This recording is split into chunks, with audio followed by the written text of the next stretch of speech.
I wasn't supposed to find this. The university archive basement wasn't even on the building's official map. I'd been sent there on a dull indexing job, file old land deeds, catalog minor municipal tax records from the mid-1800s. The kind of work no one wants. But the clerk who gave me the key didn't meet my eyes, and the key itself, it was warm. The lock groaned open like something waking from a long sleep, and the air that slid out was wet, warm, and thick with the sour smell of mildew and old iron. The light bulb overhead flickered weakly, its pull chain trembling though there was no draft. The concrete floor was spotted black from years of seepage. The walls sweated. The boxes nearest the door were what I expected: flaking manila folders, warped leather-bound ledgers, papers furred with mold. But deeper in, past a stack of collapsed shelves, there was a cabinet with no labels. Its metal had bloomed with rust the color of dried blood. A padlock hung there, brittle and ready to snap. Inside, I found a ledger unlike the others. Its spine was a rich, almost oily black, and when I touched it, the leather stuck faintly to my skin, as though reluctant to let go. Every page was dated the same year, 1849. The ink was brown and brittle, but the handwriting, small, neat, disciplined, was still legible. That's when I saw the name for the first time. Emma Fitzgerald. It appeared once on a receipt for charitable placement. Again on a note about confiscated property, per ecclesiastical order. And again, scratched faintly in the margin beside a paragraph that had been savagely blacked out. The blacking wasn't done with ink, it looked scorched. The edges of the page were brittle from heat, but the rest of the book was untouched. I ran my finger over it and smelled something faintly metallic, like burned coins. Beneath the ledger, wrapped in disintegrating linen, was a small wooden plaque. It bore a single number carved deep into its surface, 72. The grooves were dark, greasy to the touch. Someone had tried to sand them out, but the number resisted, stubborn and permanent. I don't know why I didn't just close the drawer, lock it, and walk away. There was no part of me that wanted to be there. But the more I read, the more the silence in the basement began to feel expectant. Like it was waiting for me to continue. The last entry in the ledger wasn't dated like the others. The ink was fresher, darker, modern. It said only, "Return to sender. Do not attempt again." That should have been enough to stop me. It wasn't. I tucked the ledger under my arm, but as I stepped toward the door, I felt a subtle vibration in the floor, as if something was shifting below the building. The light bulb above me flared bright white for half a second and then dimmed again, leaving the edges of the room in shadow. I didn't hear a whisper. Not exactly. It was more like the echo of a voice I'd forgotten I'd ever known, brushing past my ear, 72. I didn't sleep that night. The number and the name followed me home, haunting the edges of my thoughts. Who was Emma Fitzgerald? Why 1849? And what was worth burning out of the historical records so completely? The name Emma Fitzgerald led me first to the county archives, then deeper into records the clerk insisted weren't held on site. I had to file a special request. 2 weeks later, a brown envelope arrived with the corner-stamped Diocese of St. Aldwyn closed holdings. Inside were brittle pamphlets and grainy photographs. The crest on the cover was ornate, a crown lamb standing over an open book, the Latin motto beneath it, Lux ad mortuos. Light to the dead. The institution was called the St. Aurelius School for the Indigent Child. Founded in 1821, it claimed to serve the unwanted youth of the state by giving them structure, moral instruction, and vocational training under the grace of God. It was operated under the joint authority of the Diocese of St. Aldwyn and the State Board of Public Charity. The official narrative was glowing. The pamphlet spoke of children lifted from the gutters into dignity and prepared for Christian service in society. The photos, though, were troubling. The children were arranged in perfect rows, their hair cropped blunt, their eyes glassy. Behind them, looming in every frame, was the same tall man in a black cassock, Father Elias Rourke, the school's founder. The more I read, the more Rourke's name appeared in other contexts: petitions to the state for increased discretion in the removal of wards, legal challenges dismissed for lack of standing, glowing editorials in local papers praising his uncompromising moral discipline. But the ledger from the basement painted a different picture. Cross-referencing the names, I found that of the 147 children documented as accepted in a single decade, none appeared in census records after their enrollment. No marriages, no employment, no deaths registered. They simply vanished. I needed more than paper. I found a retired groundskeeper, Joseph Millen, listed as having worked at the school until its closure in 1902. He was 92, sharp in mind but slowed in body, living in a care home 2 towns over. When I mentioned the name Emma Fitzgerald, his eyes clouded and his hands began to tremble. "Don't say it twice," he muttered. "Not in the same breath." That's how they start listening. I pressed, gently. He said the children were brought in at night, sometimes in carriages, sometimes in covered wagons. They never left through the gates. Father Rourke said they were being prepared for the kingdom. But there was no chapel big enough for that many. When I asked where they went, Millen stared past me at the wall. "There's more under St. Aurelius than there is above it. The ground eats what it's given." Later, in the Public Records Office, I found building plans, 2 sets. The official one showed the school, dormitories, and a small cellar. But the original 1821 architect's draft revealed something else, an entire substructure of vaulted halls, descending 3 stories beneath the earth. The lowest level was labeled only with a single word in block script, Doctrina. The diocese refused to release any more documents, citing archival sanctity. But a side note in a state inspector's 1887 report caught my eye: the wards exhibit an unnatural docility, consistent with my prior observations in extreme isolation cases. Recommend review of subterranean facilities, though such access was denied during my visit. It was the first and last time subterranean appeared in any official record. The pamphlets had promised light to the dead. I was starting to think that wasn't just metaphor. While combing through the state historical collection, I found a stack of portraits labeled simply Ward Number 11, Ward Number 12, Ward Number 13. No names, only numbers. The faces were all the same age, or appeared to be, yet taking years apart. And the strangest thing, the expressions were identical. Same faint downturn of the mouth, same glassy pupils, same posture, as if whatever personality had once animated them had been methodically pressed out. Back in the 1849 ledger, I noticed something I had missed before. The names I'd underlined, Emma Fitzgerald, Sarah Keene, Joseph Harrow, began appearing in later entries as near initials. Then, eventually, even those vanished, replaced by a sequential numbering system. No record explained the change, but the handwriting grew noticeably tighter, more rigid, like someone gripping the pen too hard. In the diocesan microfilm room, I found correspondence between Father Rourke and the State Board. In the early years, the letters were varied in tone: Rourke requesting more blankets, reporting on crop yields from the school farm. But starting in late 1848, every letter began with the same opening line: "The wards continue their instruction without incident."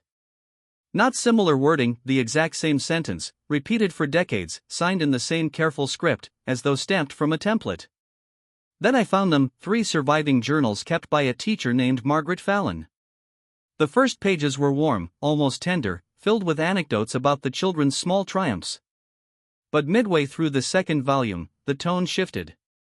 Names began disappearing from her entries. The little one in the second row, her name was, "No, it is gone."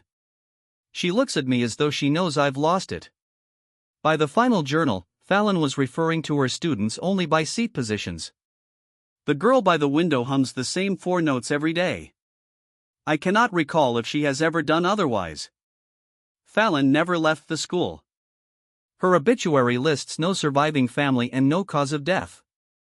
Through a faded census cross-reference, I found someone still living who claimed to have been a ward in 1901. Her name now was Agnes Vale, 89 years old, in a hospice on the southern coast. When I arrived, she was asleep in a high-backed chair, her hands folded.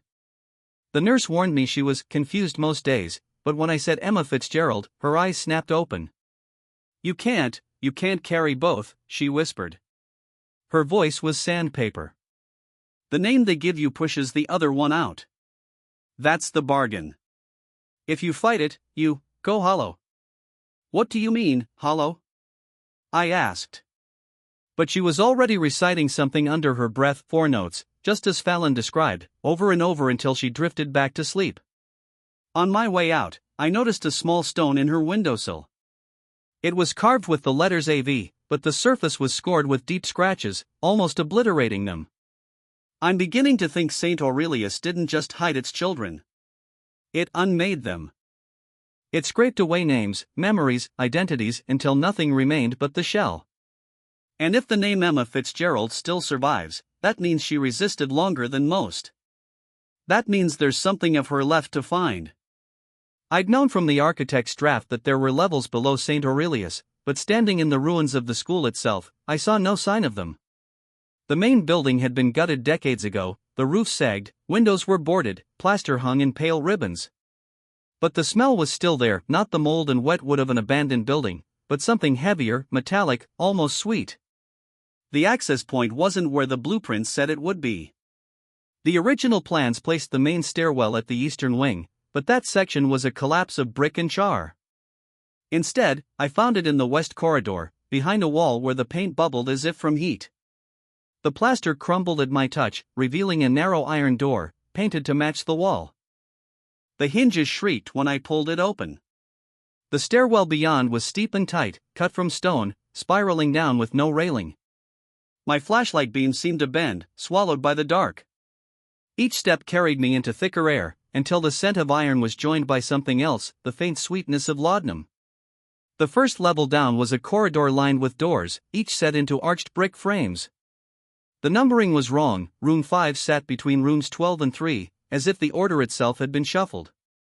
I tried one door and found the room bare except for a narrow bed with leather straps bolted to its frame, and a single photograph tacked to the wall, a child's face, blurred by motion, eyes wide as if caught mid-breath. In a side chamber, I found a rusted metal cabinet containing glass vials, each labeled with a date and the word Calmatus. A journal on the floor described silence days, periods when the wards were kept in total darkness and quiet, food delivered without speech. The entries claimed it softened the self, making room for divine imprint. Deeper still, the second level revealed something stranger. Here the corridors doubled back on themselves, stairs looping to the same landing no matter the direction.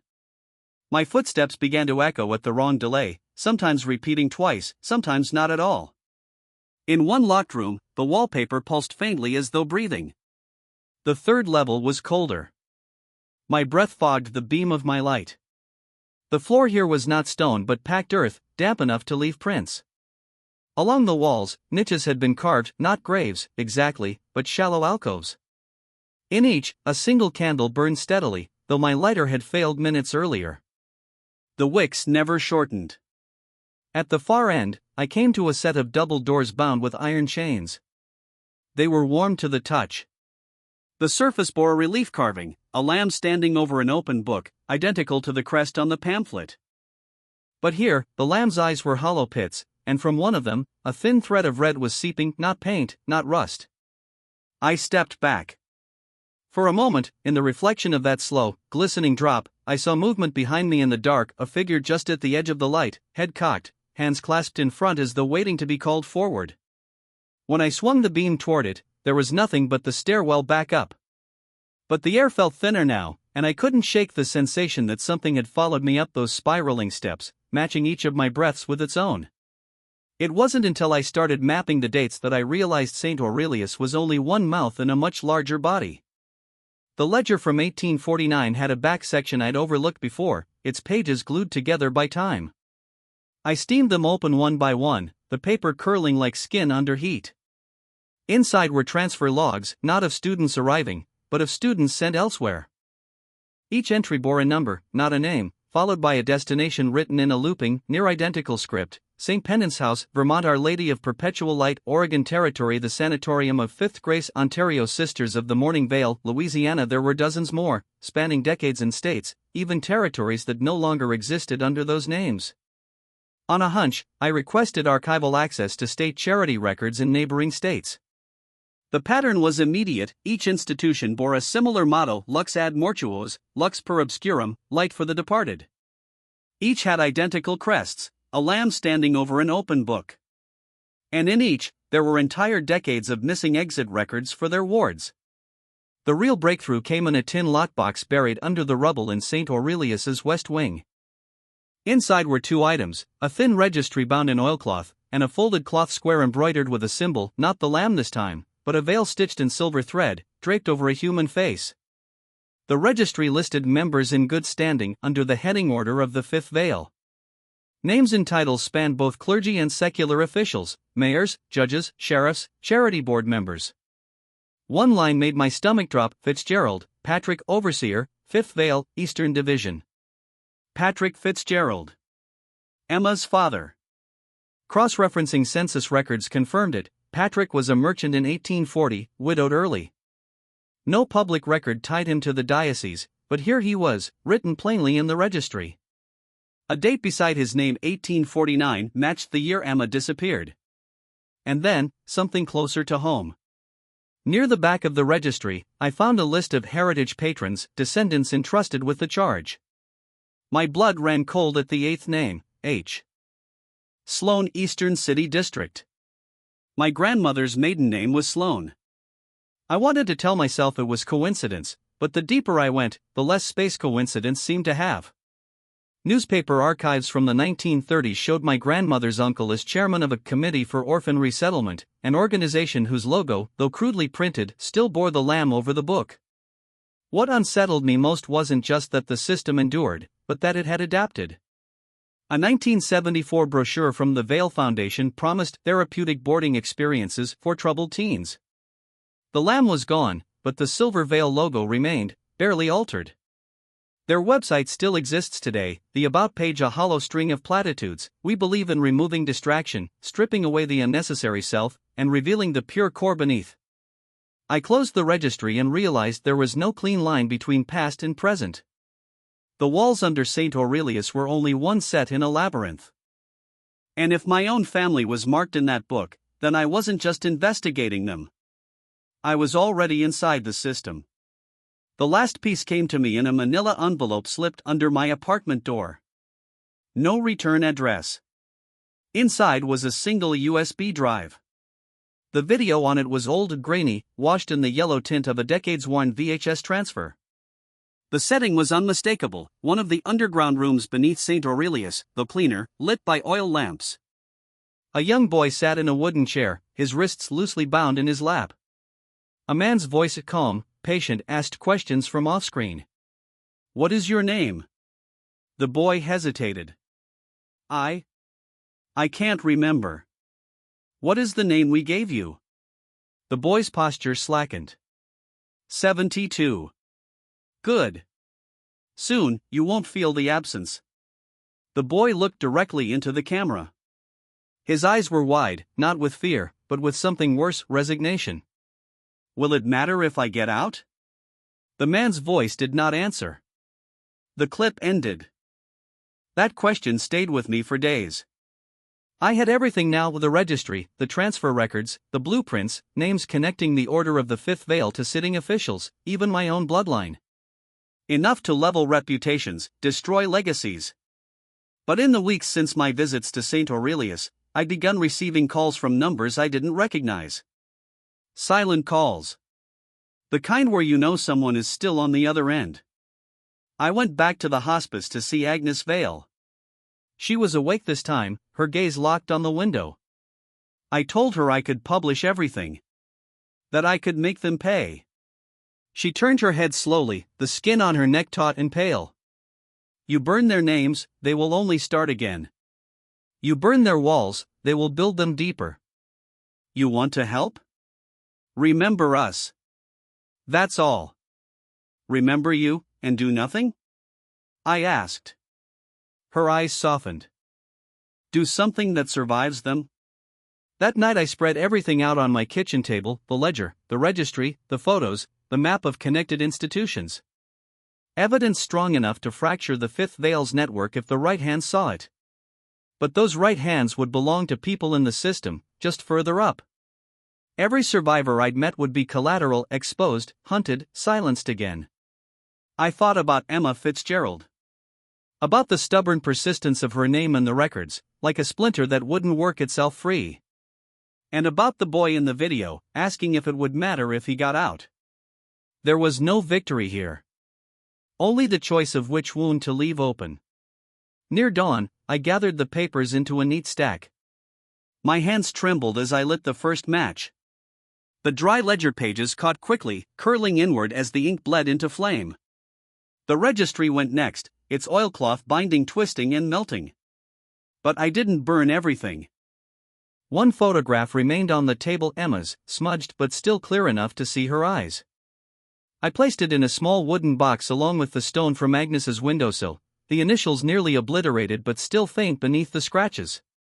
When the fire burned down to embers, I took a single candle from my shelf, one of the ones I'd found still burning beneath St. Aurelius, and set it alight. I left it in the window, its glow barely visible in the breaking dawn. Let them know I still remember. The official report was brief. On the night of August 14th, a fire of undetermined origin destroyed the remaining structure of the former St. Aurelius School for the Indigent Child. The building, long abandoned, collapsed inward before firefighters could contain the blaze. No injuries were reported. A line buried at the bottom noted that the basement was inaccessible due to instability and that no significant artifacts or human remains were recovered. The local paper carried it for one day before the story disappeared entirely, replaced by an article about a county fair. I knew better. In the days after the fire, I went back to the site. The air still smelled faintly of wet ash, the ground blackened and slick. The west corridor, where the iron door to the stairwell had been, was buried under twisted beams. A bulldozer sat idling nearby, waiting for the order to level the lot. A police tape fluttered weakly in the breeze, but there was no one to stop me from stepping over it. The soot was soft under my boots, crunching occasionally when I found something solid. Here and there, fragments of brick jutted through the black, still warm to the touch. By the remains of the central hall, I found them, a scatter of bones, not placed with care but jumbled, as if scooped and dumped. Some were small enough to fit in my palm. None were marked, tagged, or recorded. Before the crews arrived, I watched as a front loader pushed them into the earth with the rest of the rubble. The rest of the evidence was gone. The registry, the ledgers, the blueprints all burned in my kitchen days before. But one thing had survived. Half buried in the ash at my feet was a child's sketch, the paper curled and blackened at the edges but the center still intact. In faint graphite was the outline of a lamb standing over an open book. Its eyes were empty circles. I brushed it off and slipped it into my coat. The following week, the diocese issued a statement expressing sorrow for the loss of a historic structure and assuring the public that all records related to the building's history had been preserved digitally. When I checked the archive, every document that had once contained the name Emma Fitzgerald was gone. The index skipped from Fenton, Harold to Fillmore, Lydia without pause. They hadn't just erased her. They had erased the idea of her. Still, I kept the photograph and the stone in the wooden box. And now, the sketch joined them, my small, imperfect archive. No institution could scrub that from my memory. Not yet. Before I left the ruins for the last time, I set the candle from my window on the ground, shielding the flame from the wind until it caught steady. I placed it atop the scorched earth where the stairwell had once opened. As I walked away, the breeze carried a whisper so faint I almost dismissed it as my own thought. But it wasn't my voice. 72. I wasn't supposed to find this. But I did. And now it will find me.